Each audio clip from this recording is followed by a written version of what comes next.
Hey everybody, remember Flop TV, the 1-hour online video version of the Flophouse podcast that we produced last year? Well, I'm excited to tell you it is coming back. Flop TV 2, the sequel, will be broadcasting live to your computer screen the first Saturday of every month from September through February. We're talking only about sequels this season. RoboCop 2, Breakin' 2, Highlander 2, Caddyshack 2, Ski School 2, and Ninja Turtles 2, The Secret of the Ooze. It's going to be all new jokes, all new presentations, movies we have never covered on the show before, all in a tight 1-hour-ish package.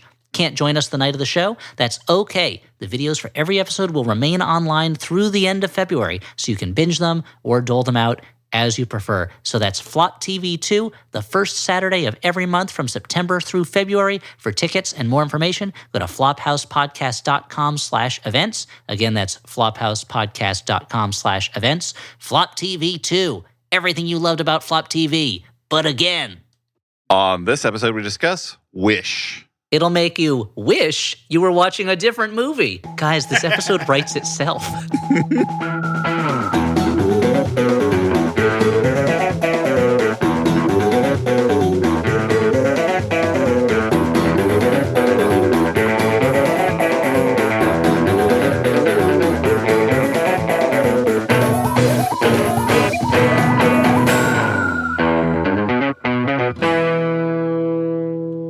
Hey, everyone, and welcome to the Flophouse. I'm Dan McCoy. I'm Stuart Wellington. I'm Elliot Kalin. And hey, you probably heard my voice earlier talking about Flop TV 2, the sequel, coming soon to your computer screen. And maybe you'll hear about it more later. I just can't stop talking about it. So, guys, what is this podcast that we do, and what does it do, and who are we? I'm In that Dan order. McCoy. No. Hey, Dan. Don't confuse. Look, at this point in our life cycle as a podcast, I'm sure we're picking up very few new listeners with this specific And episode. losing many, yeah. Yep. But let's not confuse those people right off the bat. I am Dan McCoy. I'm Stuart Wellington. I'm Stuart Wellington, and this No! is... Oh, sorry. One more time. I'm Dan McCoy. I'm Stuart Wellington. And I'm the Flophouse, and this is Elliot Kalin. Okay, close enough. Well, close enough is good enough. So this is Hey, a podcast. close enough only counts in hand grenades, horseshoes, and this podcast. As Dan always says, measure once, cut twice. It's hard to cut it the second time. It's wrong The in a second couple cut is different harder. ways. Because Yeah. the first cut is the deepest, is the thing. Yep. Yeah. Yeah. This is a podcast Oh. where thank you, Okay. where we watch a bad movie and then we talk about it. In this case, this is more of a movie that was sort of created with general sort of, lack of care. Just sort of look, Wish is in theaters. Well, it did okay, but certainly not enough considering the budget. Not It enough was to make money. considered- Yeah. Yeah. And It was a Disney movie, right? A Disney we don't movie. do a This was lot the of these. This was the Disney movie that was intended to celebrate the 100th anniversary of Disney as a Yes. studio, and I would say it that fails to explains reach part that. of That it. is a high bench to have to clear. Yes. That the company that until the recent couple of years was synonymous with children's imagination and the magic of wonder, to celebrate 100 years of that is a big thing to have to do.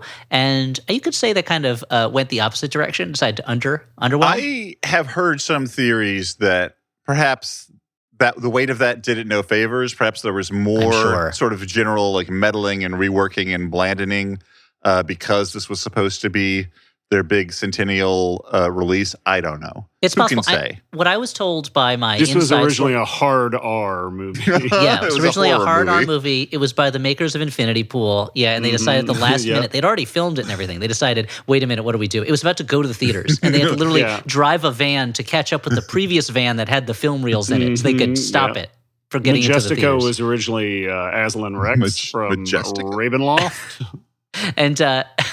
and Powerful Lich King. Yeah, And his and- phylactery keeps My- getting bigger.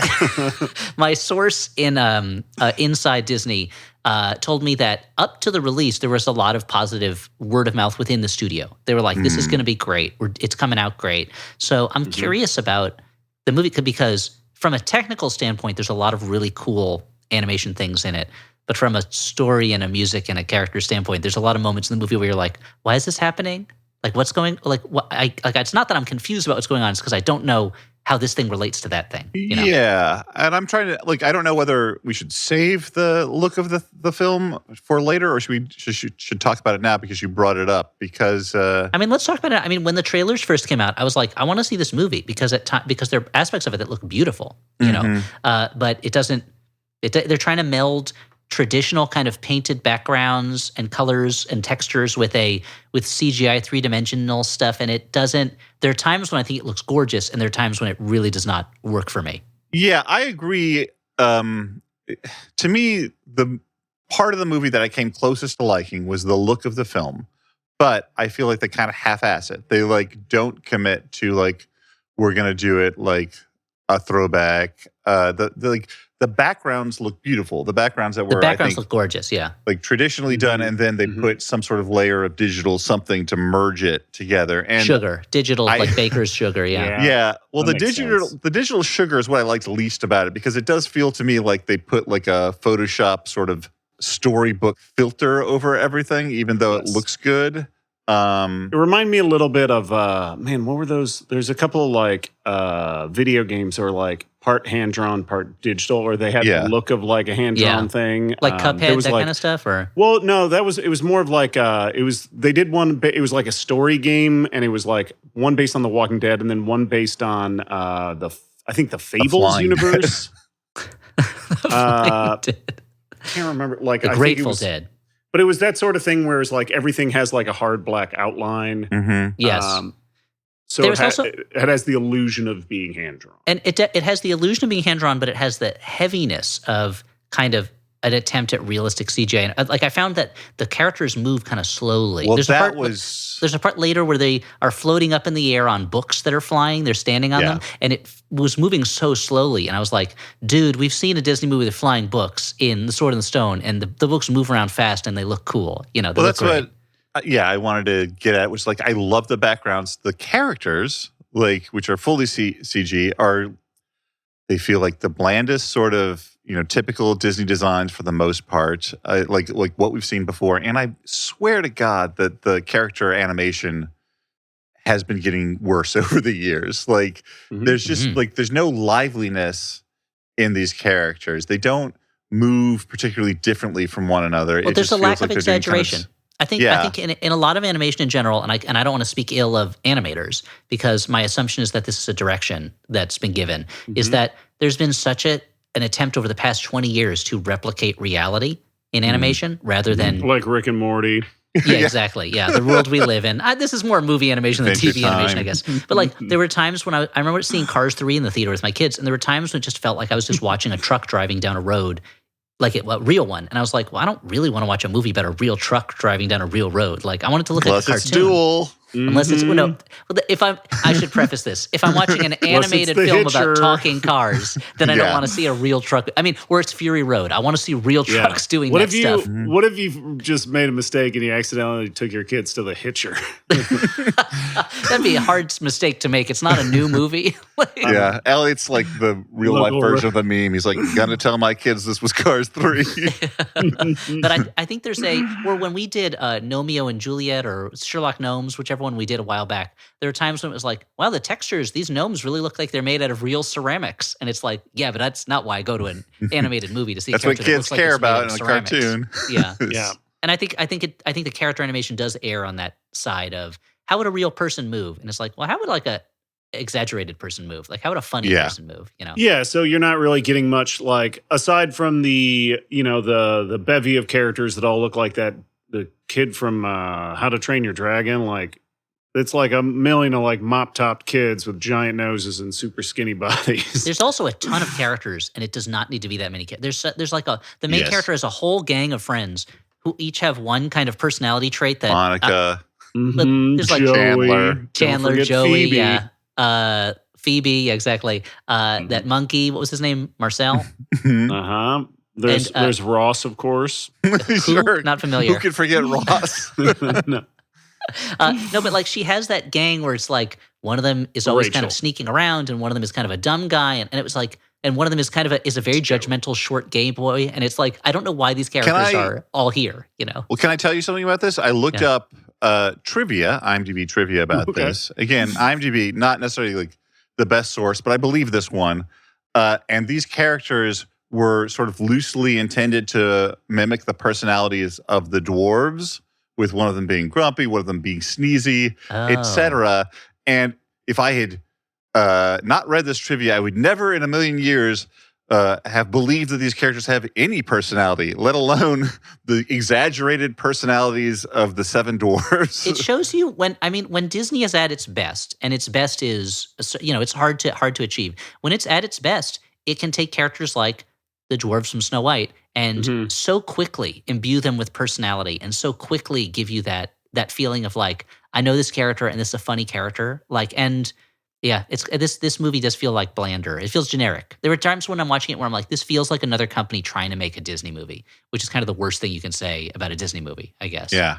Well, now that we've gotten you all excited about it. And you mentioned Sword in the Stone, and I remember as a kid, how many times, like every time I got to see the fucking wizard duel. Yeah. Every time I was like, edge of my seat, gripping the chair. And that's her one scene. She's not in the rest of the movie. It's not like one of like the big like canonical Disney classics even, but like it's got so much spirit. Like that scene is great. Like the Mad Madam Mim. Right.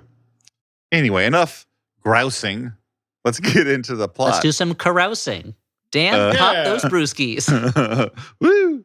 Okay, so as if to signal to the audience, like this is a throwback to the Disney films of yore, we open with a storybook.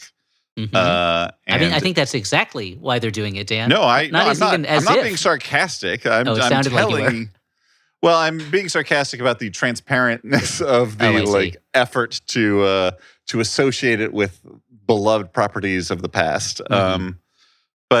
So we hear a story being told about a dude who really knows how important wishes are. He becomes a sorcerer to protect quote unquote wishes, which immediately I'm like, I don't know what that means, to protect a wish against what? Disillusionment, distraction? Yeah. Like what are we talking here? Maybe there was a wish thief or something that was running around, like a wish eater or something. I don't know. His name is Magnifico, by the way. Yeah, Magnifico. The wish eater's name is Magnifico. I guess he kind of is. No, the king who protects the wishes. / sorcerer is Magnifico, played by Chris Pine. Oh, man. As Charlene overheard it and thought it was Jason Alexander, and when I told her it was Chris Pine, she's like, that's fucking bullshit. He's too pretty. Let someone else do this shit. I mean, the whole thing about Magnifico is supposed to be a handsome guy, right? Yeah, he is a pretty guy. And also, their voices don't sound at all the same. I think that's also funny that she got Chris Pine's and Jason Alexander's voices. She's like, is this Duckman? Who's playing the handsome sorcerer king of this kingdom? Who is that? Is that Harvey Firestein? Gilbert Gottfried recorded this before he died? That's what you're telling me? Late June foray. Anyway. I mean, she could do anything though, Dan. Yeah, she could do anything. True. So yeah, he wants to protect wishes, ? What that is, I don't know, and occasionally to grant them. And so he and his wife establish a wish island where people can live under his wish protection. A fantasy island, if you will. Yeah. Mm-hmm. Mm-hmm. And so we come out of the storybook to learn that this story is being told by our heroine, Asha, Ariana Jubose, who is talking to her grandfather, who presumably knows all of this already because he lives on Wish Island. I'm not really sure. Maybe he just showed up. I don't know. Maybe he just got there. Or he has dementia. She's like, you know this. You live on Wish Island, Grandpa. If you get lost, you have to be able to tell people Wish Island. He's been there all his life because at some point we learned that he made his wish when he was 18 that has not been granted yet. Guys, now he's a grandpa. I think it makes sense because old people like hearing and telling the same fucking stories over and over. They do like it. Fair enough. He is about to reach his 100th birthday, too. So it's like, if that wish was given to Magnifico that long ago, how old is Magnifico supposed to be? Good question. Maybe his magic. Yeah, again, probably a magic. Witch. Anyway, so there's a wish ceremony that night. Could you say this magic is kind of the gathering of wishes? You could say that legally. Can't throw me in jail yet. Not till the Republicans get into office. Yeah, and then it's kids' court all over again. LA, you're under arrest for not singing enough songs. Why can I suddenly not remember the guy who plays Saba's name? That's Victor Garber. Victor Garber, yes. Hell yeah. So a lot of heir to the Garber's baby food fortune. Not the same as Gerber's. Different company. Yeah. Not as big. two members of musical royalty already in the cast. And it's his birthday, Saba, the grandfather. 100th birthday. And Asha's like, there's a wish ceremony tonight, so it's your birthday. He's got to finally grant your wish. Hey, Saba, it's your birthday. Gonna grant a wish like your birthday. So Asha runs off to her job as a tour guide, or she's onboarding new Wish Island It's funny because they show up at Wish citizens. Island, and my assumption is they're already into it, but it's almost like she's Yeah. selling them on the idea so that they'll stay. So she's like a real estate agent for Wish Yeah. Island, or the Yeah. city of Rosa is what it really is. It's not really called Wish City Island. of Rosa. Yeah, she's like a Roses? hype man for the whole city. Yeah, she sings Roses. a song that kind of reiterates for the third time what we already know about. And it is This such island. a ripoff of the opening song from Encanto in the kind of like the tone of it, what it's trying to accomplish, the fact that she's like awkward while she's singing it and getting interrupted by things. This movie, the songs in this movie, I'll just take a moment because it's the first song. The songs in Yeah. this movie are trying so hard to be Lin-Manuel Miranda or Disney classic type songs at different times, and they're cramming so many lyrics into every line of every song, and it was really bothering me. I saw this movie in the Yeah. theaters when it first came out with my kids, and this stuff didn't bother me as much because of the magic of the movies. And I was probably spending a lot of And you time were telling my high kids as to hell, I like bet. stop fighting over the popcorn and stuff, so I wasn't paying as close attention. But this time the songs really got to me that they like the lyrics, and this is coming from me, a guy who makes up dumb songs where there's too many lyrics for a meter, like Yeah. the lyrics are just crammed in there. Yeah. No, I would agree that these are not of a high level, particularly in the grand tradition of Disney songs. Like there's a couple of Yeah, moments. give within them. me a classic. What's a classic Disney song? Well, the one that is evoked at the end, "When You Wish Upon a Star," for instance, is but even like I don't know, from like not less known, but like less huge ones, like Peter Pan has a bunch of great songs. Like You're not talking about Yeah, how yes, the Red not Man- that Red one, River's not that one. That's not- but like think of a wonderful thought, any happy little thought. I'm not going to sing anymore, or Disney will come after us. Be Our Guest is an amazing Be Our song. Guest, Like the Beauty and the whole- Beast is an amazing song. Those are both from the same movie, but like the Circle of Make Life it is an a Under the great accent. song. Sea. Yeah, There's that like Under the Sea, right? From Under the Little Sea Mermaid. is a Under the great Sea, song. Kiss Poor the Girl. Unfortunate Kiss Souls the is a Girl, great yeah. even from like Hunchback of Notre Dame, that Hellfire song that what's his name? Frollo Yeah, the sings. super hot one. That's Yeah. that's a sexy song. That's a great song.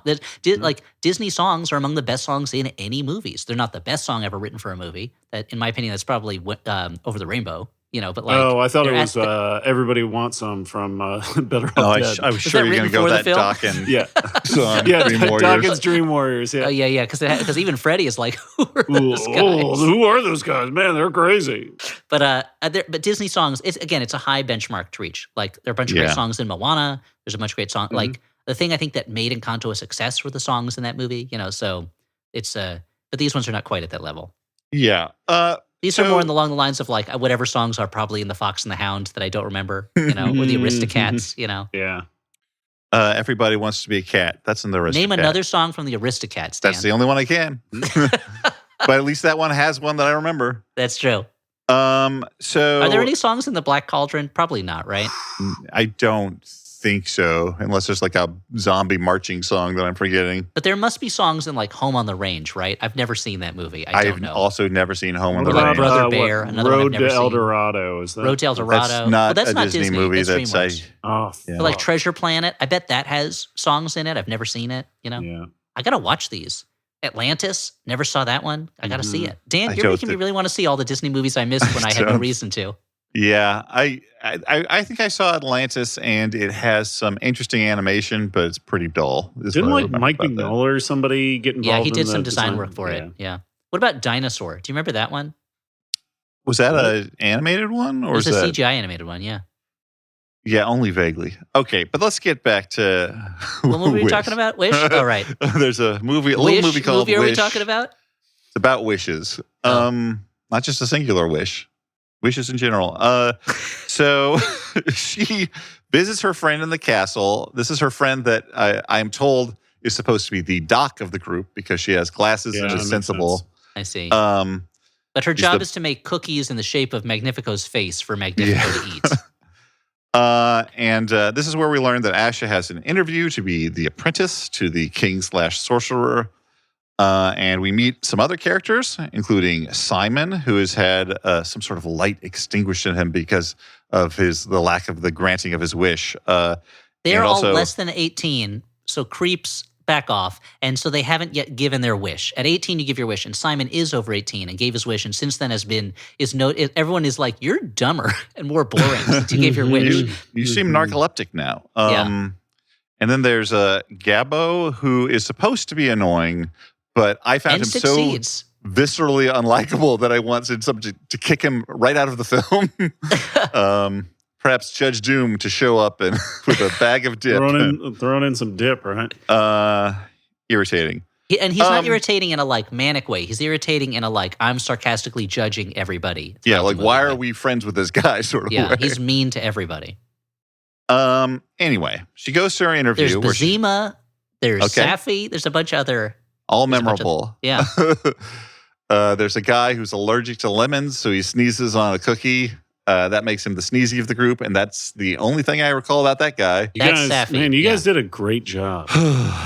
These are not everything characters. just kind of washed over me. Yeah, that character Safi. So he's voiced. I only found this out afterwards. He's voiced by Rami Youssef, the comedian and the star of Rami. And it's one of those things where, like this part is so small. Why did you bother getting someone who's a name person to do it? Like, Ching ching. Was that money sounds? Like that's money sound. Like, well, I know why he would do it. I don't know why Disney didn't save a couple bucks and throw some money to a less famous person. If they throw it to him, then he's they get the Rami Youssef bump. That's true. Good point. Yeah. So she goes in for an interview and meets King Chris Pine, who that's his name in the movie. She's fiddling with a magical book, and he says, "Don't touch that. Dangerous. Whatever." Magical book, the Bible. She is so over the top nervous and anxious, like in the way that I guess all female main characters have to be now to balance out being beautiful. That like, well, if this character is beautiful, she better be like an anxious, nervous mess all the time and not be able to talk about anything other than how. Oh, do you think the main character is beautiful? Too much. What? Yeah. What? LA, do you think the main character is beautiful? Yeah. What? Let's explore this. I mean, she's drawn to be a beautiful young girl. It's not that I'm attracted to her. Okay, man. Sure. No, if I'm into any Disney princess, it is Pocahontas. Have you seen her? She is beautiful. Yeah. I'm enjoying passing this on only because I did that cartoon sex presentation for a lot of our live shows, and people I don't recall. reacted as if like I was saying like, "Hey, I find all of this stuff to be my thing." When like whatever, if it's your thing, that's fine. It's not necessarily mine. But I'm it's just not talking about your it. thing. It's not your thing, but it's not your thing. I feel like Dan is more of just like he's like an Uatu the Watcher. he catalogs it all. But he never interacts. Yeah. I've got an Anthony Lane-like fondness for Mrs. Incredible. I just don't then, write in the pages of the New Yorker about how horny I am for her and how everyone's erections are going to spring up their popcorn buckets or whatever. I think it was Michael Kupperman who wrote a parody of that where he made it look like a real thing where he talks about having to run into the men's room and jack off because he's so and put it up on Twitter and people were like, I can't believe he wrote that in the New Yorker. I love it. Anyway, so she's fumbling this interview a little bit because she's so nervous, but then she talks about losing her father, and that makes... He's a philosopher who always looked at the stars. Yeah. That makes Magnifico bond with her over his own loss, which is never really defined from the past. There's some undescribed trauma that led him to escape to this island and create it as a kind of refuge for refugees. And become a vengeful sorcerer king. Yes, well, become a control freak. Become like, we've got to like, I have to protect everyone, like either by like making them, taking their wishes or granting their wishes, you know. But, speaking of wishes. Yeah, let's talk about it. He takes her into the wish room where he shows her everyone's wishes floating around in like little bubbly sort of snow globy things. They're like they're almost like memory holograms, where you you look at it and it replays the wish over and over again as a visual. Yeah. Yeah. A wish you will. And that I wish you will. Sort of go a little faster, Dan. It's the sort of thing that I've seen in movies, I don't know, 1 million times. Wow, Wow. $1 million. You've seen a lot of movies. I've seen a lot of movies, guys. Just check my letterbox. And later on, when Chris Pine, spoiler alert, he turns bad. Later on when he turns even more bad, he's picking up wishes that are explicitly the plots of other Disney movies and then destroying them. And I'm like, so is this this movie saying like I'm destroying previous Disney movies? You don't need them anymore. You know? Interesting. I mean, I think that, spoiler alert, it's a Disney movie. It ends happily. It seems like those wishes are freed when he is, He's destroyed. vanquished. But anyway. I guess he's not destroyed. I will say, though, the use of Disney past in this movie I found less egregious than in Ralph Breaks the Internet, where all the Disney princesses are like, whatever, we'll do whatever. We got to make Ralph the star of all Disney? Sure, we'll do it. And it was like, Snow White, Cinderella, come on, like, you're bigger than this movie. What are you doing? Yeah, they are big. It's the pictures that got small. Mhm. Yeah. I mean, they're postage stamps, very small pictures. He, is inclined to give her the job at this point, and she asks the king to grant her grandfather's wish, but Magnifico is like, oh, the wish is too vague. He wants to inspire the next generation, but inspire them to what? Something bad like revolt? And the wish is literally just the grandfather playing the mandolin and people enjoying it. Like, his wish is really just, I want to play the mandolin so well people like me, Yeah. He didn't say that, though. He said he wants to inspire the That's next true. generation. Fair. Which is, in Magnifico's defense, a very vague That's wish. It is what vague, and it is also a hard wish to grant, because if there's anything the next generation is probably not interested in is a 100-year-old man's mandolin playing. Yeah, this was in my notes. I think it's obviously a weird justification he offers. It's more about his wanting to make sure that he has an iron grip on power than anything else. Mhm. But from the standpoint of a wish, it's like you live on a wishing island. You couldn't come up with a less vague wish than I want to inspire the next generation. With music.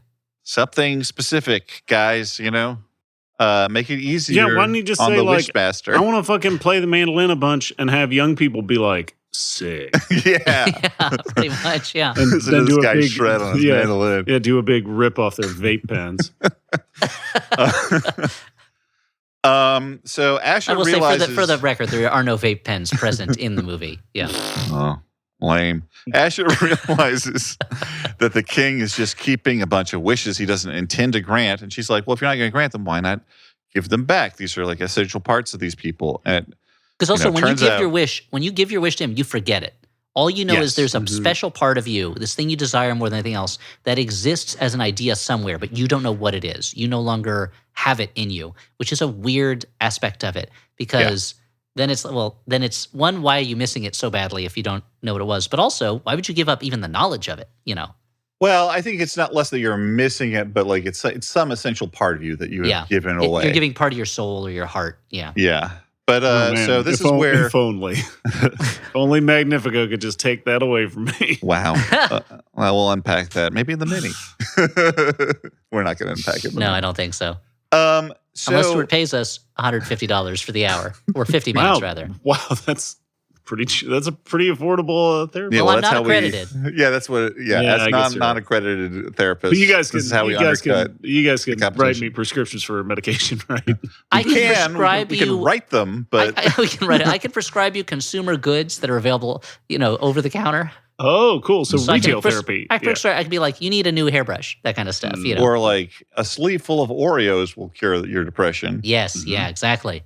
But for how long? Not that long. No, but If they're double it's better stuffed. than a placebo. Now imagining Stuart pouring a package of Oreos into the sleeves of his shirt, going, "This is what Dr. Dan said. It isn't working yet." Oh, Amelia Bedelia.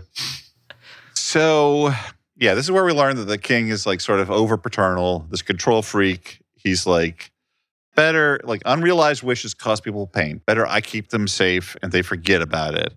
And she does not like that. And He's got like daddy vibes too, right? He's like a handsome gray-haired guy with a little Van Dyke. Mm-hmm. Yeah. Like he's kind of drawn as like, he looks kind of like a handsome hero guy. He looks like, a cartoon Chris Pine. He's a does look Yeah, With like a a cartoon. definitely less crazy beard, because Well, yeah, current I mean- Chris Pine has this amazing beard. I'm not saying off hours Chris Pine, where he's, wandering around in like a huge cardigan Yep. and like a Man. V-neck shirt. If only. I mean, it squares with the one time I saw him in person. Yeah. I'm talking about, he's in character. Yeah. Anyway, At the evening ceremony, This guy is a real character. the wish ceremony. Send his ass to TBS. Right? Wait, is it TBS or He'll be USA? welcome. It's USA. USA. USA was Okay, where characters were welcome. welcome, yeah. TBS would not is allow him in yet. Very funny. They'd say you have to wait in Mexico It's like, you're not funny enough. until we start welcoming characters. Let me read Anyway. the checklist of what we're looking for. Are you very Okay. funny? No, but I'm a character. I heard characters were welcome. That's USA. This is TBS. I'm offended. Offended. Mhm. And then he's like, TNT, will you help me? Well, are you drama? We should know because we do know drama. Mhm, mhm. What No, about that was FX? good. FX, will you let me in? No, we have the movies. We don't Yeah. need any more. Yeah, we're holding them hostage. What about Dude, Arby's? We feels have like the it. meats. You're not, but you're not We're meat. gonna You're an do animated figure, so A we don't need hostage you. exchange, meats for movies. Meats for movies. Yeah, that's the charity that I do. Meats for movies. Where Mhm. I'll trade movies for meat or vice versa. I don't care. Yeah, I you like gotta them get both. you gotta get those meats off the Now, streets. is that a charity or is that just the barter I system? mean, it's a charity for me. I get something out of it that I like. You're losing your beloved meats. There's always more meat where that came from, Dan. It's ominous. Okay. Anyway, so at the evening wish ceremony, the king tells her that she will obviously not be his apprentice, but he is going to protect Saba and her mother's wishes forever. By never granting them. At dinner, she tries to tell her family about all this, but Saba gets mad because he's like, "Why would you tell me about a wish that I've forgotten and I will now know that I'll never have?" And so she runs off to sing a song about her feelings, and she makes a wish on her star in the song for, quote, something more than this. So I guess the whole family is vague wish makers. They can't Yeah. be specific about their wants. The lyrics in these songs are very vague. And when we get to the song, You're a Star, whatever it is, Mhm. then we're in the middle of something where it's like, none of this even makes sense. Like, this is just nonsense verbiage, you know? So, Yeah. But she wishes for something more than standing there with a goat at her side, you know? Yeah. Just Her She goat wants- Valentino. Valentina. More than this, there's something more than this. Right? Yeah, Right? no, yeah, that's know? pretty good. I was I there. don't- Roxy know. Music, Avalon. Yeah. I mean, that Sure. song's not Avalon. It's off the album. It's Avalon. off the Avalon Of album. course. More yeah. than this is what it's Yeah. called. Man, From that, that movie- that album sleeve looks sick. It's like a dude with a fucking falcon, and then you Mhm. listen to it and you're like, this isn't falcon music. No, No, it's it's not at all. the adultest of contemporary music, but I like that album a lot. And then the movie they made, Welcome Home, Roxy Music, also not what I expected it to be. Mhm. Welcome Home, Roxy Car Music, yeah. Also, the featuring movie, music by the Cars.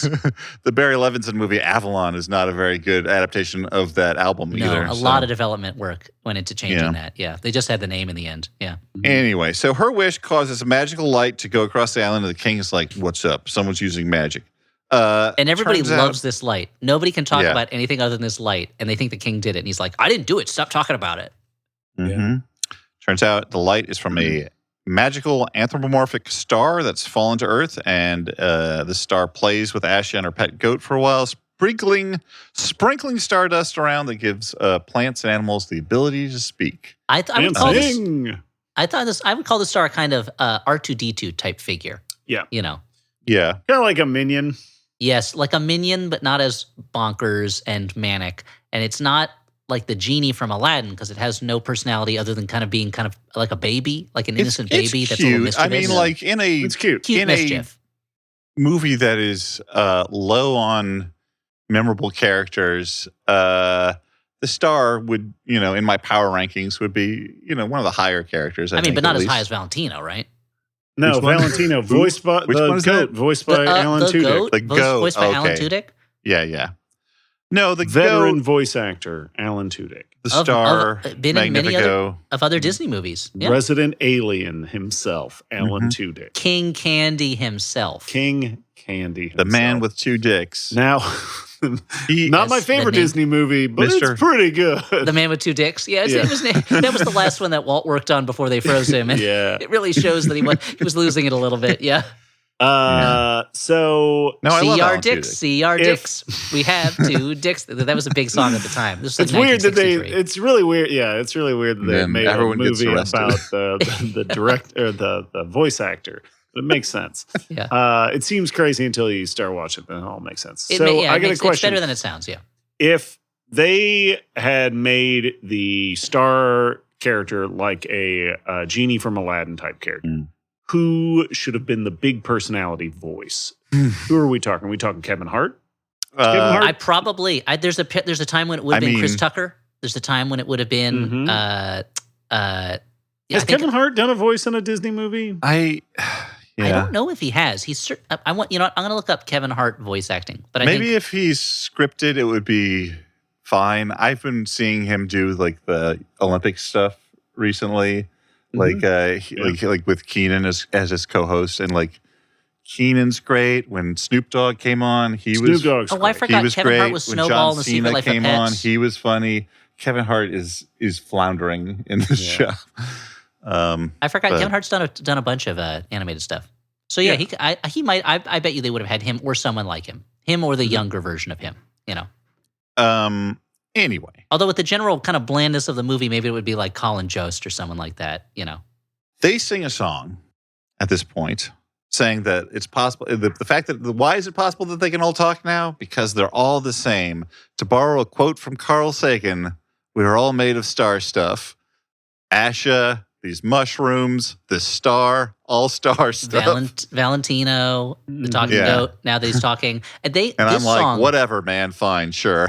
This is the most. I just read a book. I just read a Carl Sagan book, and I'm super excited, and I want to explain it to you, but I don't really understand the book that I read type of song. Like it is, nothing's connected. They're like, hey, you wondering how animals can talk because a magic star came down? Well, we're all made of star stuff. So you know what? You're a star. Believe in yourself. And I'm like, what is this song about? Like, what is going on?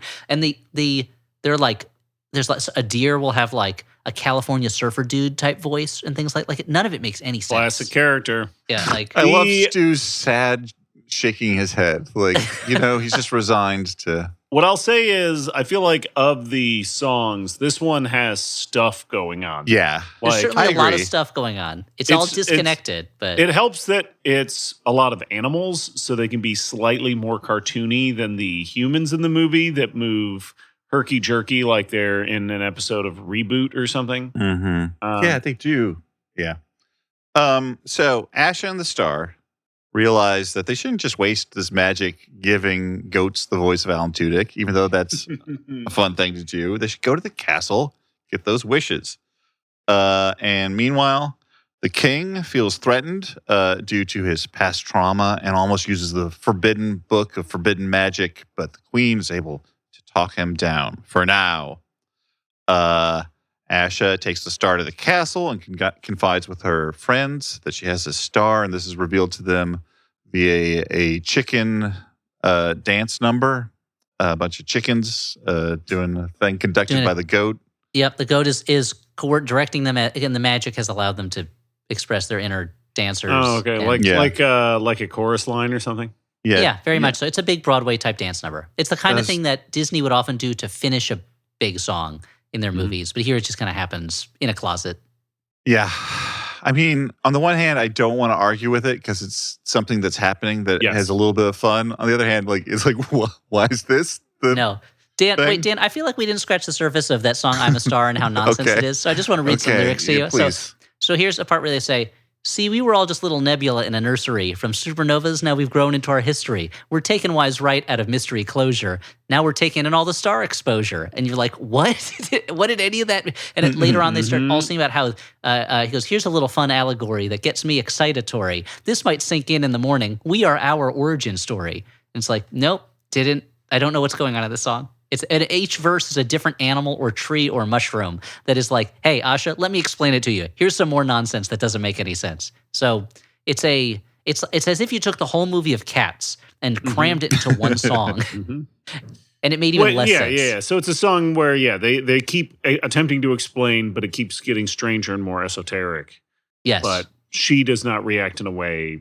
She doesn't act like it's nonsense. She gets it pretty much right away. She's like, I understand. Yeah, that's my magic. Okay. But it is like, it does, having you saying that story does open up, right? Because it feels like reading a book written by a warlock about magic. If you've ever read like an occult nonfiction book. All the time. It's like, they're always like, allow me to explain. And then they say something that makes even less sense and is even more complicated. And they're like, a way to understand that is, and then they say something that is even harder to understand than what they just said. So it's kind of like that. So Asha sneaks around. But Dan, the occult book that you wrote was great. What? Ooh, that book you wrote of occult spells, that was great. That was very clear. Yeah. The Snackronomicon. Yeah, Nacho Lathotep, the crunching chaos is a big Yummy. part of that. So Asha sneaks around trying to get at those wishes. She causes all these sorts of magical hijinks.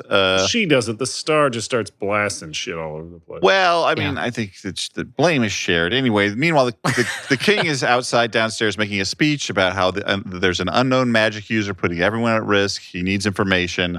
Her best friend, the baker, downstairs He notices. says, we want information. And Patrick McGowan says, you won't get it. And then he says, by hook or by crook, we will. Yeah, well, I am not a wish. I am a free star. Mm-hmm. Yes. Kids love this shit. Oh, they love it. Kind They're of that- like, "Are you a number?"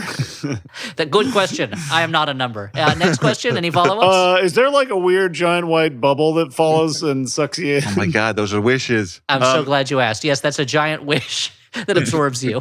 Yeah, the wish overtakes you. I mean, if your wish is to be absorbed by a giant white bubble, then you're We in got luck. it, baby. Get in line. No, look, there's like sparks and stuff coming out of the tower. So The band Sparks, Elliot's favorite band. Yep, Oh, they're that would be. flying out of This movie would have turned around immediately if Sparks had shown up and done a song in it. Oh, would have been great. So to distract the king from the hijinks happening behind him, the baker asks a question, and then that leads the citizenry to ask a bunch of questions. They're and the questioning king the is, whole system that they live under. Yeah. yeah, the king is confronted with all what all dictators fear. A questioning citizenry. And So it's time for the Iron Fist, right? Mhm. he's like, Danny "It's all you Rand, who can Mhm. channel all of his power and to make his fist unto a thing of iron. I mean, that's the thing. I didn't care for Asian martial arts until a white guy with a mask started doing it. I'll just let you guys tire yourselves out a little bit. Oh, Dan, I'll never get tired Let talking about the Iron I'll let Fist. the lead run and. Anyway, the no, city of Kunlun. It's a magical city that only appears every now and then.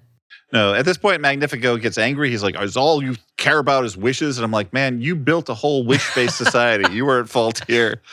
Why does everyone at the crayon factory talk about the crayons all the time?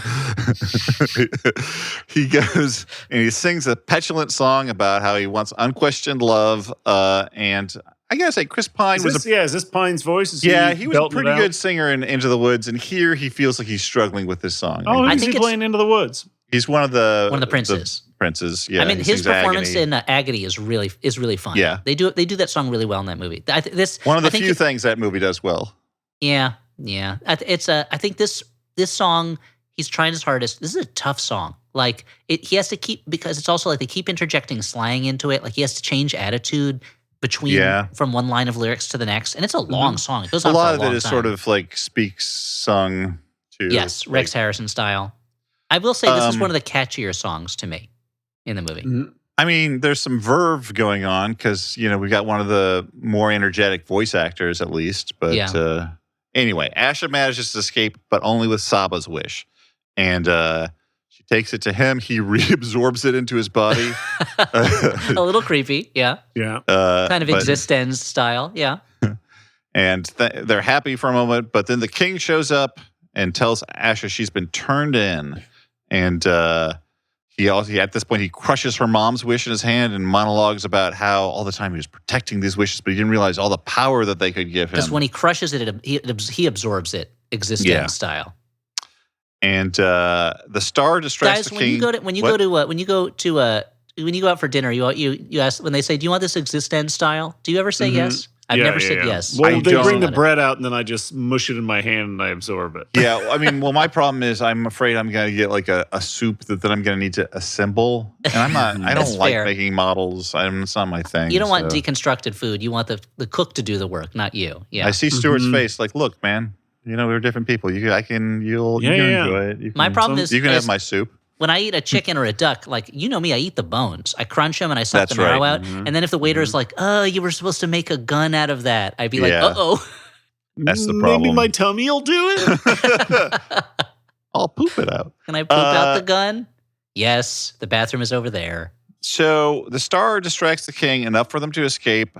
Asha sends her family off the island in a boat, but stays to help the citizenry. And honestly, like it seems like it should be easier to help them, especially at this point when Magnifico is not like super powerful because she's got a wish granting star on her side. Like there's so much in this plot that I'm like, you have a fucking magic star. Just like cut through the knot here and do what you got to do. You think let some more animals talk.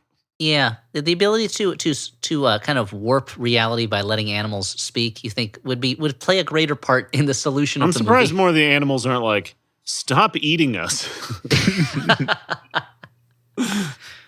Wouldn't that have been crazy if that's what happened in this Disney movie? It would be, yeah.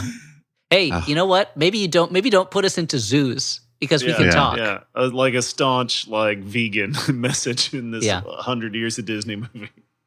So anyway, back at the castle, the king is crushing people's wishes left and right to take their power. Yeah. And this new power-mad version of Chris Pine can no longer be talked down by his wife. Mm-hmm. And she used to be the only break on his megalomaniacal tendencies, but now doesn't work anymore. So he has a big rally where the betrayer of Asha is revealed to be Simon, who calling it a rally makes me so wish that they had made more of a Trump parallel out of it. It'd be like, you see these people running around with wishes or stars. What's the star doing? I shouldn't say this. Okay, I'll say it. I shouldn't say this. Do we need stars? Why can't the sky be dark all the time? Why can't we have the sun all the time? I shouldn't say it. Stars are lazy. The sun's lazy. Okay, I said it. Hannibal Lecter. I think it is so funny that Hannibal Lecter has become the thing that he has to bring up in every speech. Has he? I've been not paying attention. He brings it up a lot. The late, great Hannibal sanity. Lecter, he used to say. And then he'd be like, Hannibal Lecter, not a nice guy. He wants you for dinner. It's like, why are you talking about this? I do appreciate, Elliot, that despite him being an oft-imitated man, you chose just to imitate the cadence of his voice. And I don't need to do his actual tone of voice. I don't need to do that, I do find his cadence very funny, though, because it is a voice that says, I don't know what I'm saying now, and I don't know what I'm going to say next. It is as much a mystery to me as it is to you. There's like a delight in his own voice that, that's where that thought was going, Yeah, if he was just like a weird monologist, we could like that would be an alternate reality I could live with. I mean, he's essentially Professor Irwin Corey at that point, an American comedy legend. Anyway, so the Simon has given Asha up in return for his wish being granted. He could no longer live a life without his wish. He was too despondent. So maybe because his friends kept telling him, ever since you lost your wish, you've been a real piece of shit. Yeah. You've been a real dumbass ever since you lost your wish. Why'd you do that, idiot? And he's like, everyone does it. I don't understand. Why did it affect me so much more than everyone else? I don't know, dumbass. Asha sends a talking mouse to the queen. Check out Wish for Brains over here. It gives away his wish, can't think straight. Oh, yeah, it sends the talking mouse over to talk to the queen. Yeah. Yeah. All the friends gather in the baker's like sort of hidden room where she goes to Central Perk. Yeah. Yeah. And they gather. And she sings a song to explain the plot up till now to them, kind of. Yeah, catch them all up. The queen shows up. They do like some light show stuff. Yeah, they do some shadow stuff. This is like the serious, we're getting ready for a rebellion song. This is not one of the worst songs I think in the movie. No, it's got like a drum thing. It's more driving, more excitement. But they could have done a lot more with the shadow puppet idea. I feel like this is like such a visually potentially interesting idea that they do not do much with. But the queen also shows up to join the revolutionary song. I wanted to say, sorry, Elliot. I was looking up. I was doing some research about these songs earlier, just reading Reddit boards about them, and they were one of the people. They were like, compare this song to a kind of similar feeling song, which is "I'm Gonna Make a Man Out of You." I was going to say that, yeah, and how great that song is, and how this one is. And what they were pointing out was the lyrics are so literal that there's not a lot of metaphor or kind of like physical examples or things. It's kind of literally saying, I thought this and now I know this. Don't get fooled by that because this is what happened. And it just feels it doesn't do a lot on a poetic level, compared to that song, which is a great song. Yeah, that's Mysterious as the dark side of the moon. Come on. It's great. So the queen is on their side.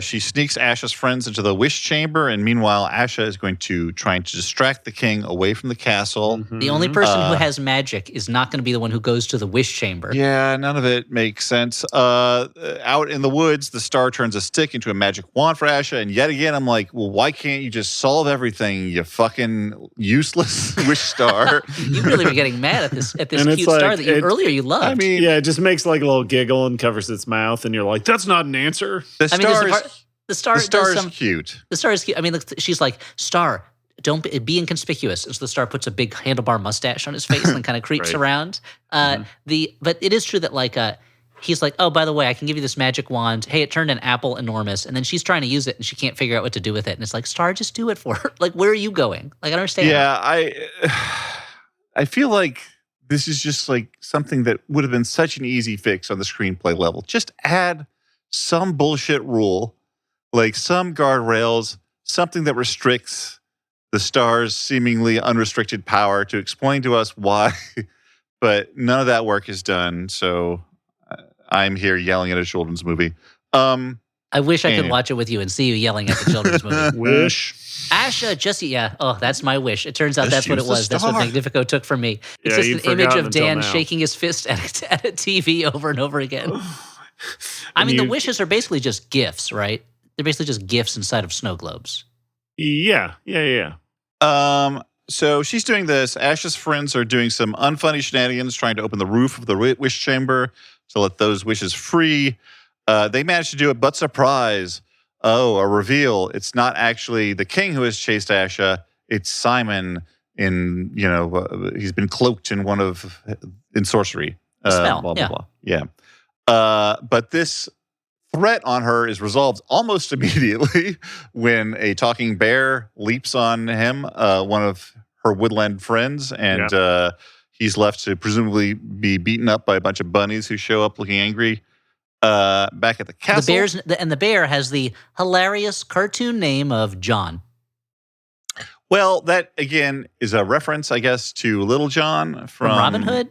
Robin Hood, because At he's a that point, bear in the Disney. And I know he calls Bambi, he goes, a dear Bambi, but it's like at that point, like stripped of its context, it means nothing. It's just nothing. It's nonsense. No, I Yeah. agree. It's not a reference. I mean, like at least, I don't know, give him a little like Robin Hood style hat that he made out of a leaf or Thank something. God. Or a, Give or a him a to- little tonsure hat. or something. Yeah, or something, Or I guess that's not Little John who has that. That's what's his face? Who's the monk?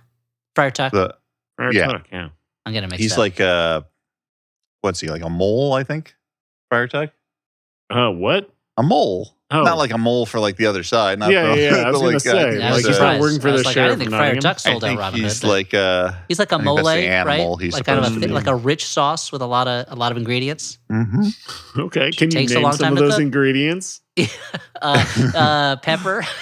Okay. And famously a dark chocolate sauce. Yeah. That's one of the components. Anyway, back at the castle. But it doesn't have real moles in it, right? No, No, not anymore. But sharks. What I'm suggesting is, What if it what does? if it does? What if it does? I'm I asking call for it a 10% stake, $20 million. calling it mole. So back at the castle, Magnifico recaptures all the wishes and the star in like a magic net. He's gone full evil. He zaps his wife. He's yelling things like, "The wishes aren't yours to free." Does he have his magical staff yet? I believe so. At this point, yes, he has the staff. Asha arrives too late. He is full of forbidden magic. He has become suffused with forbidden magic. He's just an evil guy now. Yeah. Awesome. Magnifico sucks the wishes and the star into his staff, and he proclaims, "There will be no more wishing on stars ever again." And he clouds up the sky, and he traps the citizens in these sort of like magic thorn tendrils, and he zaps Asha around. Oh, things look bleak for our heroes. There's no way they're coming back from this. But suddenly At she this remembers. point, I was like a bold decision for a Disney movie to just have the villain win because there's no way the heroes can get out of this. Impossible. Yeah, Yeah. you think this is it for Asha, but there's a whole brimful of Asha left. She remembers Wow. that all people are stars from that nonsense song right. before. Uh-huh. And she starts singing, even though he's trying to crush her with his magic and stuff. And the citizens join in, and that weakens him enough to free the star, and the staff sucks him in. Does she like whip out instead. some shurikens? Because those are stars. Those are stars. Good point. Stars you can throw. hmm Simon, so he's defeated. He's in the cane.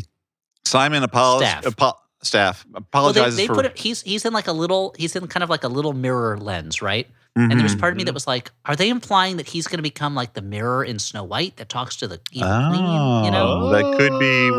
what I they're wonder. trying to evoke. when he's in the mirror for so long, he loses any aspect of his personality, and he's just that face. Could be. Simon apologizes for betraying Asha in favor of his wish, and they Paul all Simon.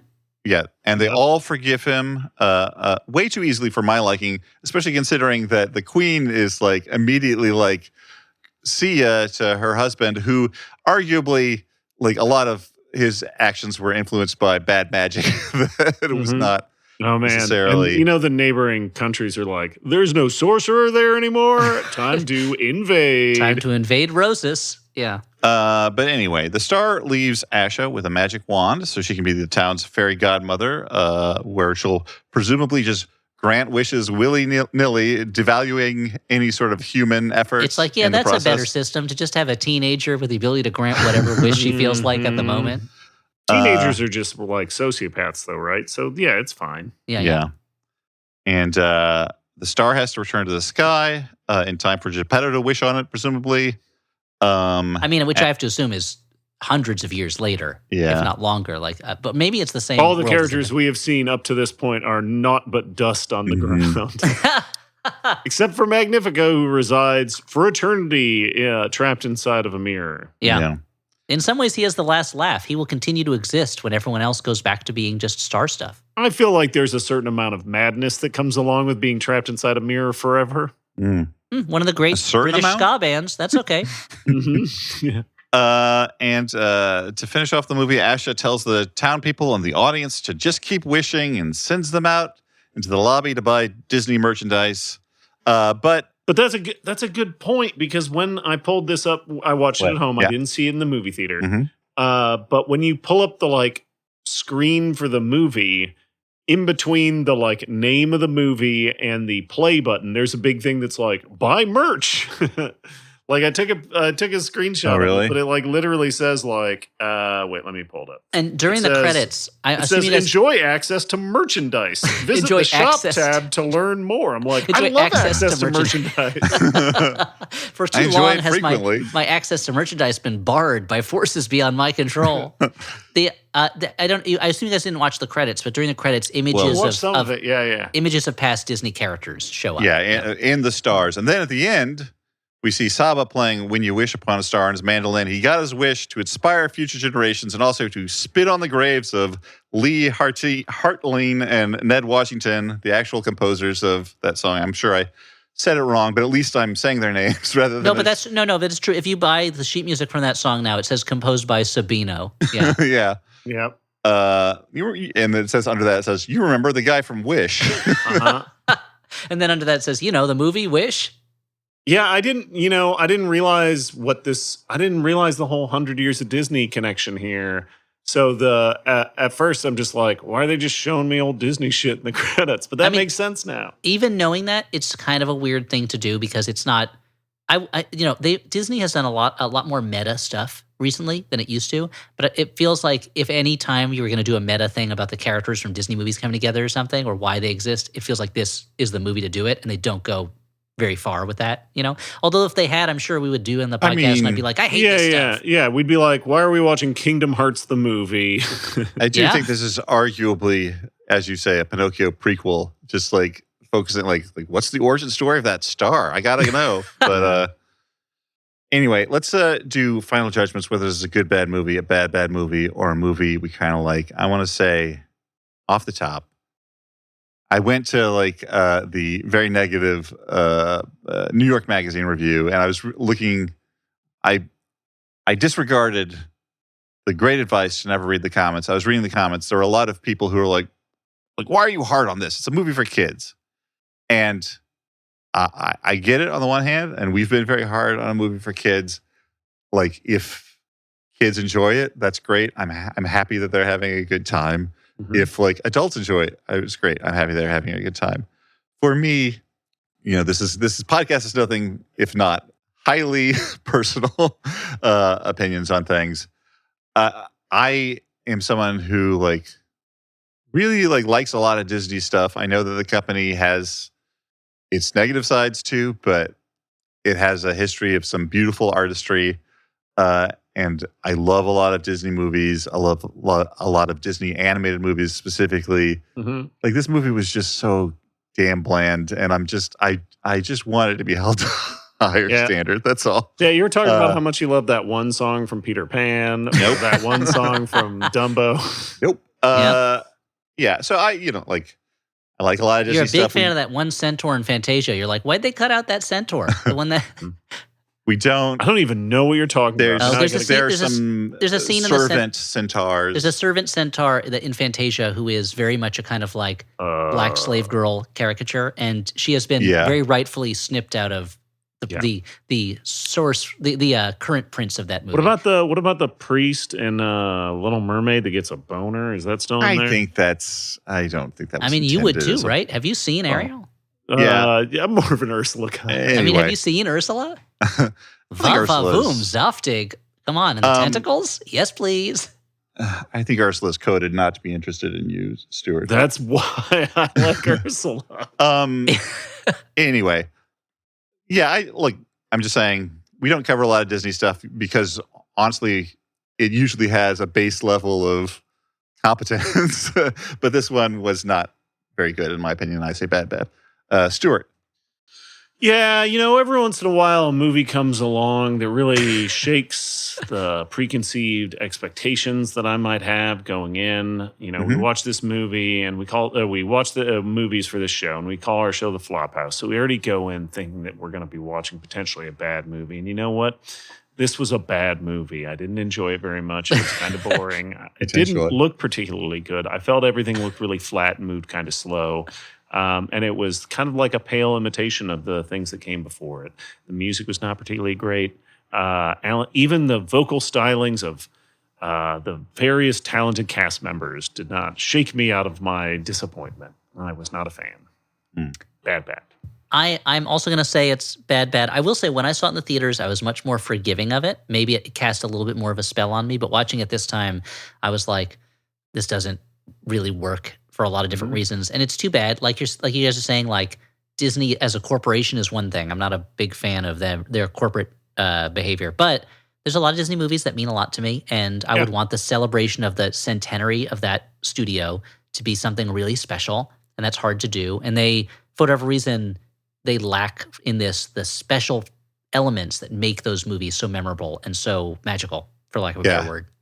And I'm sure, all of the people involved in this movie have made better movies in the past and will make better movies again. Sure. Like very talented artists, all of them. I just, not for me. And I would say that the idea, why should you criticize this? It's for kids. I kind of understand that because as a parent, I'm always looking for junk my kids can watch while I'm trying to get something done. But at the same time, a bunch of dogs dressed up as civil servants or whatever. Okay, sure. That's what I don't know what that is. Paw Patrol. Okay, Paw Patrol. Sure. That one. I'm glad they moved off of that one. But I will say, I was like, Bluey. Does he work as a mailman? Like what? But is he like a? What is Bluey? What's Bluey? It's like a dog with a family playing poker.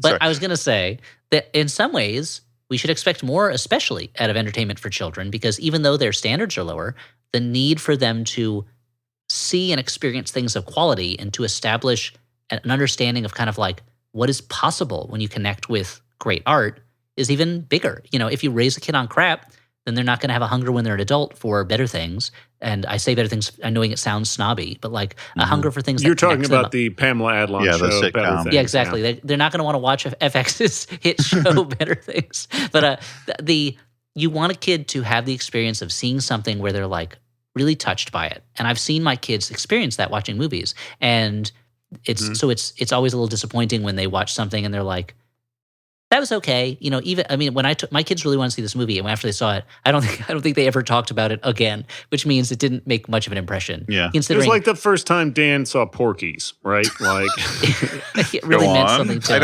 don't want you to say go on, but I'm kind of curious what you. Just like to see the light in his eyes and the excitement, the quickening of his footsteps when he's realizing exactly. what's possible. Quickening of his pulse.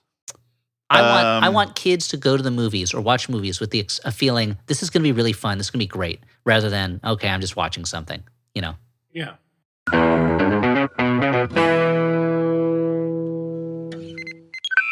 Hey, do you have a favorite episode of Star Trek? If you do, you should also have a favorite Star Trek podcast. Greatest Trek is about all the new streaming Star Trek shows, and it's a great companion to The Greatest Generation, our hit show about back catalog Star Trek that you grew up with. It's a comedy podcast by two folks who used to be video producers, so it's a serious mix of comedy and insight that fits right into the Maximum Fun network of shows. And Greatest Trek is one of the most popular Star Trek podcasts in the world. So if you're following Lower Decks, Prodigy, or Strange New Worlds, come hang out with us every Friday as we roast and review our favorite Star Trek shows. It's on MaximumFun.org, YouTube, or your podcatching app. From the twisted minds that brought you the Adventure Zone, Balance and Amnesty and Graduation and Ethersea and Steeplechase and Ultraspace and all the other ones, the McElroy brothers and Dad are proud to reveal a bold vision for the future of actual play podcasting. It's called the Adventure Zone versus Dracula. Yeah, we're gonna kill Dracula's ass. We're gonna attempt. We haven't recorded all of it yet. We will attempt to kill Dracula's ass. The Adventure Zone versus Dracula. Yes, a season I will be running using the D&D 5th edition rule set, and there's 2 episodes out for you to listen to right now. We hope you will join us. Same bat time, same bat channel for more fun. I see what you did there. Hey there, it's a very tired, I did not sleep last night, Dan, coming at you with some plugs. First off, I'd like to say, hey, we're able to do the show only because of the kind support of listeners like you, folks who have become sustaining members of Maximum Fun. Your monthly pledge keeps us going and is by far our main source of support, but also we do have sponsors, and this week the Flophouse is sponsored in part by Squarespace, the all-in-one website platform for you to stand out and succeed online, whether you are just beginning your business or managing a growing brand. Squarespace makes it easy to create a beautiful website, engage with your audience, and sell anything in one place on your terms. With Squarespace, you can personalize your website with their guided design system. Squarespace Blueprint is what it's called. It gives you a professionally curated set of styling options to build a unique online presence tailored to your brand or business and optimized for every device. You got a device, they'll optimize it for you. Or, well, they won't optimize the device. You know what I'm saying. Come on. You can make checkout seamless with simple but powerful payment tools even, like credit cards, PayPal, Apple Pay, and in eligible countries, the option to buy now and pay later with Afterpay and ClearPay. You can sell your products and services online, whether they're physical goods, digital content, or your time. Squarespace has the tools you need to sell online. So if this interests you, go to squarespace.com for a free trial. And when you are ready to launch, go to squarespace.com/flop to save 10% off your first purchase of a website or domain. And also, hey, it's summer. Did you notice? It's summer outside. Summer. Inside, it's also summer, but you don't feel it as much. And because it's summer, you don't want to be slaving over a hot stove or firing up the oven. And why are you putting fire in your oven? That's not how it works these days. I mean, maybe for some of you. Instead, though, why not try Factor? Factor's no press, no mess meals, ready to eat in just 2 minutes. With 35 different meals and more than 60 add-ons to choose from every week, you'll always have new flavors to explore. From breakfast to dessert, you can stay fueled all day with easy, nutritious options. You can find food that suits your lifestyle. Choose from 6 menu preferences to help you manage calories, maximize protein intake, avoid meat, or simply eat well-balanced meals. Now, I've talked about Factor before. I'm a fan of cooking. You may have seen my Slophouse Twitch streams with Stuart, but even someone who enjoys cooking also enjoys taking a little time off once in a while. And Factor has pre-made meals that suit my food snobbiness. They're delicious. Even the lower calorie choices that I chose were delicious. So if this interests you, why not head to factormeals.com/flop50 and use code FLOP50 to get 50% off your first box plus 20% off your next month. That is code even, FLOP50 at factormeals.com/flop50 to get 50% off your first box plus 20% off your next month while your subscription is active. Hey, let's do our personal plugs. Elliot, why don't you kick us off? Sure. I'd love to mention some personal things I'm doing. If you like podcasts, and I know I do, maybe go over to the 99% Invisible feed when you're done with this one and listen to my monthly episode with Roman Mars, where we're breaking down the book, The Power Broker. Very excited about it. We do it once a month. We're going to go through the entire book, 100 pages at a time. And in October, on October 7th, he and I are going to interview Robert Caro live on stage at the New York Historical Society. I'm super excited about it. It's a dream come true. At the same time, maybe you don't like podcasts. That's cool. Maybe you like comic books instead. Why not try Hercules from Dynamite Comics, my current series, a Disney character. It's incredibly relevant to this episode, where I am continuing the story of Hercules, Meg, Phil, Zeus, all your favorite characters from the Disney Hercules movie, in an all-new adventure with some new mythological characters, a new villain, all sorts of stuff. It's adventure, but it's also funny, and I just handed in the last script just a couple weeks ago, and I think I wrapped it up okay. I was enjoying it. I was enjoying writing it. I hope you enjoy reading it. And I like to do a little plug for some friends of the podcast, and the plug goes like this. From the origins of chess, to the battlefields of Gettysburg, to dungeons, to dragons, to Indiana graveyards full of Bajenko'd vampire Stuart Wellingtons whipping +5 tennis balls at each other. This is the story of tabletop's triumph, even in our digital age. Game Masters, the comic book history of role-playing games, takes readers on an incredible journey from the mists of the past to the screen-lit present, showing not just how these games work and why we love them, but what they can tell us about ourselves. This is a Kickstarter campaign for a comic book by a friend of the podcast, Tom Fowler, friend of the podcast, Fred Van Lente, and Bill Crabtree. It's great stuff, and you should check it out. Just go over to Kickstarter and look up Game Masters, the comic book history of role-playing games. And I want to remind people that if you're interested in keeping on top of all things Flophouse, we have a newsletter called Flop Secrets. If you go to flophousepodcast.com, there's a little field on the front page where you can put your email in to subscribe to hear all our news, what's going on with us.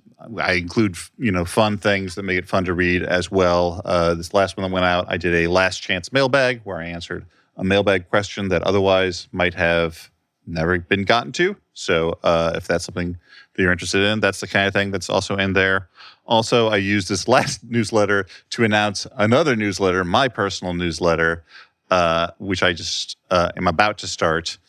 Probably will have gone out at least one by the time that this is published. If you go to Dan McCoy Interests, danmccoyinterests.com, you can sign up for that. It's called and that. It's safe for work, right? It's yeah, not. So the reason it's that URL is I called my thing Dan McCoy Special Interests because it's kind of playing off the idea. I got this late in life neurodivergent ADHD diagnosis, and a lot of people with divergences have these special interests that they're more obsessed with, more fixated on, and I thought that was a kind of a lens to look through some pop culture stuff. It's it's not heavily about that. It's more more funny pop culture stuff. Also, some personal essays. Yeah.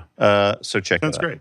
I'm looking forward to it, to get a little glimpse every 3 days into the mind of Dan McCoy. Mm-hmm. No, I think I'm going to do it in every other week when I'm not doing the Flop Secrets newsletter. Yeah, that's if we just let people into the Flophouse group chat to get just occasional drawings, screenshots of things, general things that I am very happy to have access to. That's Yeah, It's Dan McCoy's special interest. I'm sorry that sometimes my method of reaching out is to send a random image of some sort. I appreciate that you guys, I love it.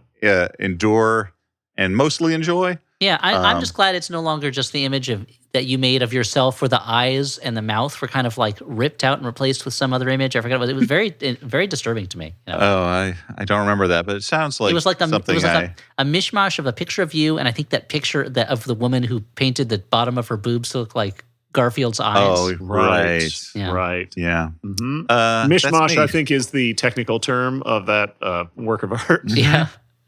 And there should be, unless I fell down on the job, there should be a mention at the top of this episode of Flop TV, our upcoming returning season of our monthly online live show that we do where it's like a 1-hour version of the podcast, but in your face, in front of you. And we shoot some videos for it and we do lots of fun stuff. Anyway, we're going to be starting the first Saturday of each month starting in September. It's all sequel movies, RoboCop 2, Breakin' 2, Ski School 2, Caddyshack 2, all sequels. It's going to be super fun. Go to flophousepodcast.com/events for more information and a link to the ticket page. And you probably heard all this information at the top of the show, but I'm going to say it again. So it starts the first Saturday in September, and it's the first Saturday in each month, going forward for 6 months. Now, these episodes, I should mention, you can get individual ticket passes or a season pass. The episodes will be available to watch throughout the entire run. We're going to leave them up online. So if you don't buy until episode 3 is up and you get a season pass, you can still watch episode 1 and 2 in that pass. You're not going to be missing anything, but you should probably buy your tickets early anyway. Don't forget. Come on. Flexible. But it can fit your schedule. You can watch it whenever. After we do it live, the video will be up online for you to watch at your leisure. You can watch it whenever, when you're at work, when you're driving, when you're on the toilet, In the when bath. you're at church, when you're with your parents. Mm-hmm. When you're taking a bath with your parents at church, and using the It toilet, happens. yeah. That's called baptism. Yeah, but you're not using the bathroom in it, right? Yeah. Uh, I mean, if you're a little baby, maybe. yeah. Let's move on to letters So, from listeners. Flop TV Season 2, if you're a little baby, you might poop in the baptism bath. That's the slogan, right, Dan? Mm-hmm. Yeah. Yep. Thank you for ruining that easy ad break for Alex. Let's do letters from listeners now. This is from Derek, last name withheld, who writes, "Hey Peaches, my friend Kyle took his car to the mechanic the other day and sat in the waiting room while they worked on it. When it was done, he went to pay. The guy gave him All checks out. The guy gave him a yeah, no lies so far. The guy gave him a really odd look. Confused, he got into the car, started it, and shortly after, the Flophouse podcast started playing. Oh. Elliot was ranking and arguing over which gremlins were sexiest. He is not sure he can go back to that mechanic again. I stand by my rankings. If he thinks that way, I'm the one who said those things. Anyway, is there a more embarrassing Flophouse episode that could have been playing in the situation? I struggle to think of one. Is there a podcast that you listen to that you would be absolutely mortified to have someone else hear a short out of context clip of? Keep on flopping in the free world. Derek, last name withheld. Honestly, I don't think there's anywhere I'd be more embarrassed than someone hearing a clip from this out of context at this series. But Right. I think I still listen to it sometimes, old episodes. I was a big fan of the Gilbert Gottfried Amazing Colossal podcast. And there are certain things in that where I definitely don't want it to turn on my car and have that start playing in case there's someone else there. Like just stories he tells that are disgusting. So I mean, I wouldn't want anyone to hear me listen to like the Joe Rogan Experience. but you don't do that. Let's I don't do clarify. that. Yeah, let's clarify. okay, actually, that. that's a good question. He didn't specify podcasts you actually listen to. In that Right. case, there are a lot of podcasts I would be mortified to have someone Yeah, walk plenty in and of hear a them. short out of Plenty context of clip. them. Yeah. I would say, I mean, an easy one is my dad wrote a porno, Mhm. just because, the nature of the Yeah. material. I'm looking through my thing. Like, I guess Savage Lovecast gets kind of explicit at times, but I don't care about that. I'd be more embarrassed by love to the people behind these podcasts. They're on my list. I listen to them. I'm not saying anything other than like my own sense of vanity, but like, I don't know, if some like really like fucking nerdy thing came up from the comics canon or something, or like something that just like revealed like the depths of like my esoterica on my podcast, like then I would feel exposed. Uh-huh. the Yeah, I can world. see that. Yeah. Yeah. Although I think, deep down, everybody just really wants to be seen for who they are, Dan. So maybe deep down, although it's a little scary, you just want people to hear all your nerdy podcast obsessions. I said earlier, everybody wants to be a cat. We established that. There's a I song missed about So when it. you I said changed everybody it. wants some, you meant everybody wants some being a cat time? Uh-huh. Did we all answer that question? I Yeah, we lost did. track Just of move on, okay. Dan. Even if we didn't, Okay. who cares? Come on. Who gives a rip, you know? We Yeah, owe these people nothing. Good point. Well, we kind of okay. Pete, last name withheld, writes. The retailer from Star Wars Minute? Good guy. We don't know. Could be. Dear Peaches, Or Pete Pan. Some people call him Peter Pan. I would like to keep this simple. Oh, If you could be a, and he will. If you could be a Quado on anyone living or dead, Normal. parentheses, Normal question. while they were alive, who would Oh. you attach yourself to? Please keep on flopping through the hard times. Pete, last name withheld. Okay, I mean mine's pretty easy. Anthony Bourdain. I just want to travel the world with Tony B. Stuart, I've got some stuff. bad news for you. I mean, when he living was or alive, dead. it said When he was right alive, there. yeah. No, he seemed like he was not enjoying traveling the world. But That's maybe you true, cheer him but up. You could. Yeah, I feel like I would have turned everything around. It's true. Yeah, that's what he needed. It was a growth, a man growing from his body. I think similarly, I think, R.I.P. do a real one right there. I Yeah. think similarly, I think maybe like Orson Welles be fun to be attached to for much of his life. You know, having adventures. Yeah, things like another that. guy who was totally normal and had no problems.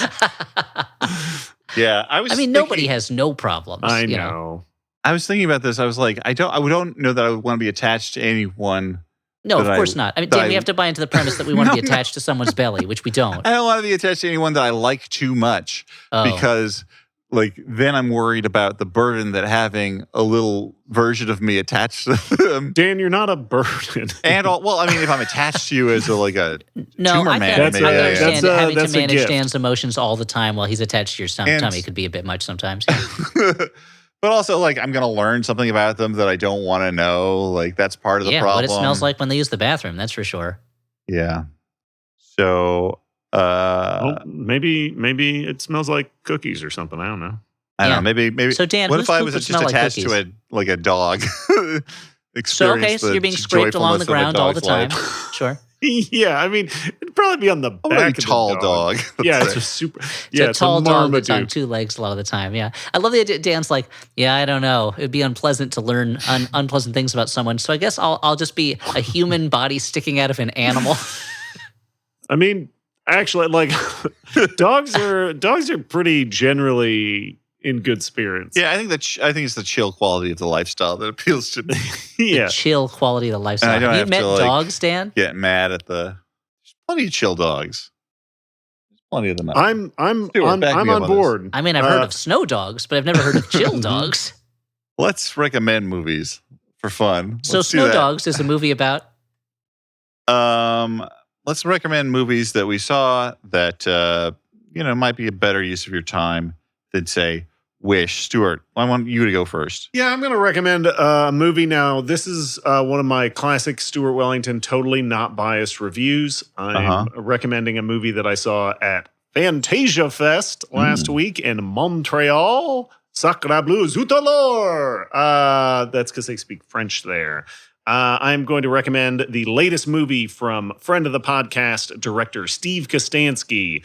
You might know him as the director of PG Psycho Gorman, which features the voice talents of one Stuart Wellington. Well, if you like that, buckle your freak belt. Because his new movie, Frankie Frico, just had its world premiere at Fantasia Fest, and it is great. It is a hyper-focused, weird joke of a movie that is basically like if Goonies Goes to College was mixed with like Gremlins. Goonies go to college? Ghoulies or do the Goonies go to college? I mean, I assume that they do. They have climb all out that of money from toilets. those gyms that they found and whatnot. I can't be the only person to confuse Goonies and Ghoulies, right? you cannot I'm be. sure someone's grandma did it. Yeah, they're like, Mom, Grandma, can I get a DVD of Ghoulies, and she gets them Goonies, and they're like, "What is this fucking garbage?" I think more likely the opposite is my my guess. Anyway, It is. Frankie Frico. Frankie Frico is a celebration of a very specific era of full moon video.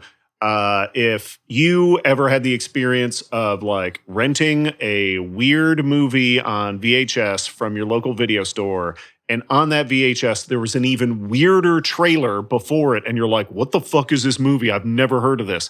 That's what kind of Frankie Frico feels like. It's very silly. It is about a nerdy guy who is obsessed with being less of a nerd, so he calls a party line with a little gremlin, and then that gremlin brings his friends over to his house and trashes the place, and it causes him all kinds of problems. It's great, and you might recognize a couple of voices in that movie, like me, like Dan, like Elliot, and other people. It's great. Check it out. Frankie Frico rules. Again, totally unbiased review. I don't know if I'm going to recognize other people. You might. That might. Well, thank you, Stuart. I think your parents did voices for the movie, Dan, so you might recognize them. Yeah. That would be wild. I'm glad that Stuart got a chance to promote that movie, and I'm also glad that he did not recommend the movie I was going to recommend. Looks at notes. Which is Frankie Frico. Turns out Dan wasn't listening. Is it Dildo Heaven? No, it's not Dildo Heaven. Dildo Heaven, disappoint. It was fine. So It what was is that? an All I know is Dan experience. sent a text that says, I'm going to see this, and the title screen said Dildo Heaven. I said, I don't even want to look up what this is. There was Yeah. You're like, Sammy, don't look at my phone. It was a weird Wednesday screening. This is Doris Wishman's last movie. Oh, okay. She actually appeared. You may have seen a clip of her on Conan O'Brien with Roger Ebert. She was there to promote Dildo Heaven at the time. I didn't see that interview, and I'm going to look it up after Yeah, you this should look recording. it up. It's I mean, if you're a fan of like truly bottom of the barrel filmmaking, where like Doris Wishman was like a beloved figure in sexploitation and starting out in Nudie Cuties in the 60s, like it seems like she only forgot more about traditional film grammar as she went on. Like this last movie of hers is baffling in a delightful way. Like I mean, she was very elderly too by that time. I must imagine. Well, right? yeah, but that doesn't necessarily mean she has a diminished capacity. Like in this case, though, the film was like Okay, Biden. bizarre. It's okay. Step down. But just to clariffer, this is not. This the is movie not my recommendation. recommendation. Although Oh, if a so it's movie not. So why are you talking about it? called Dildo, well, I Stuart set it up. Stewart true. couldn't It's my resist fault. saying the words dildo heaven, I Yeah. think is the main thing. Yeah, I don't even think Seems it's available. redundant. Seems like a redundant phrase. yeah. Can't blame me. I think I saw a screening and the rights are not out there for people to see it otherwise. So don't even try and watch Dildo Heaven. Watch instead from 1978, my birth year, The Manitou. Stuart and I went out and saw Oh this wow, together. the Manitou. Really? Okay. What a movie. It's got That movie gets wild by the end of it. yeah. Oh, you think so? I thought it was pretty normal. So let me give so people understand what we're talking about. Let me give a very short premise Give of the us film. your Manitou sense about this one. I was like this close to doing that for the mini this week. The movie is about a woman who has what seems to be a tumor on her neck, but it turns out is the fetus of a reincarnated Native American medicine man, like an evil megalomaniacal medicine man from the past who's like 500 years old at this point. And despite some valiant efforts at a certain amount of 1970s progressivism, the movie cannot overcome an inherent racism in the premise of this. In addition to, I will warn people if they're sensitive to such things, the man playing the good medicine man that we meet later on is a Syrian actor, I found out later on. But anyway. And Tony Curtis is in the movie too. Is and wild. Yeah, and Burgess Meredith. Burgess Meredith gives a one-scene performance that is amazing. It is genuinely one of the best comic performances that I've ever seen. He just comes in, does this one scene, feels like he's in a totally different movie because he's so real at the same time as being funny. He's finding all these jokes and just like the way he reacts to things. I love the moment like the people all just sit down. He's like, "Oh, I guess sit down if you want." It's so funny. Tony Curtis also like is giving a very committed silly performance that's very enjoyable. And as Elliot, All the while wearing bell bottoms and like a leather jacket. yeah, Yeah. and as Elliot alluded to, the ending of the movie is just madness. Like, I don't want to spoil any of it for anyone. If they, you don't want to, other than to say it's not necessarily going exactly where you think it's going to go in terms of what you're going to see on screen. How they're going to deal with this problem. But so be aware that it has some problems that may, strike on some modern sensibilities, but it's also such a singular movie. I don't know. It's a lot of fun to watch. I'm going to recommend a movie that's also a lot of fun to watch, but in a different way, and it's a very different kind of movie, but it also starts with the M in its title, and that is The More the Merrier. This is a comedy from 1943, starring Jean Arthur and Joel McCrea and Charles Coburn, and he won an Academy Award for his performance in this. And it's about the ideas, it's Washington, D.C. during World War II. The city is full. There is not enough housing for people, and so Jean Arthur has to rent out half of her apartment to Charles Coburn. He, in turn, rents out half of the half that he rented from her to Joel McCrea. And there's a lot of kind of screwball people running into each other and getting confused, but also a romance that comes up between our younger leads. And it's actually a very sweet romance. And the movie is very funny. George Stevens directed it. He's a director who I always think of, because he directed like Shane and stuff like that, I always think of him as being like a stodgy director, but I forget that he made a lot of different kinds of movies. And this movie moves real fast. It's really fun. The jokes are really funny. And so I really enjoyed it from beginning to end. And that's The More the Merrier. If you want to watch an old comedy, this is a really good one. Well, I think that is going to be it for this episode. Before we go, thank you, of course, to Maximum Fun. Go to MaximumFun.org to check out other podcasts on the same podcasting network. Become a member if you like to support this podcast, other podcasts. Thank you to Alex Smith, our producer. He goes by the name Howell Doughty all over the internet. Just all over it. Yeah, just all over it. He just provided the use of one of his songs for a trailer I cut for Flop TV Season 2. It works really well. It's great stuff. If you want to check us out around the web, like I said, go to flophousepodcast.com. You can sign up for the newsletter. We have an Instagram page. Those are probably the best places to follow us these days. But that's it. For the Flophouse, I've been Dan McCoy. I'm Stuart Wellington. And I'm Elliot Kalin. Bye, sucker. Call him a sucker. I don't know.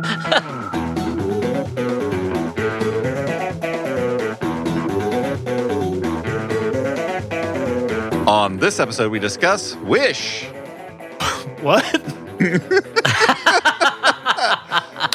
You're right, Stu. That was a banger. Yeah. Seemed a little muddled. Let's try one Do more. it again. Yeah. On this episode, we discuss Wish. What? I think the second time was way better. No, it was Yeah, better. it was I better, guess yeah. that's what we're Do you want me to record an alternate just in case? Yeah, you should do. I don't know. I mean, I kind of nailed 2 in a row. Maximum Fun, A worker-owned network of artist-owned shows. supported directly by you.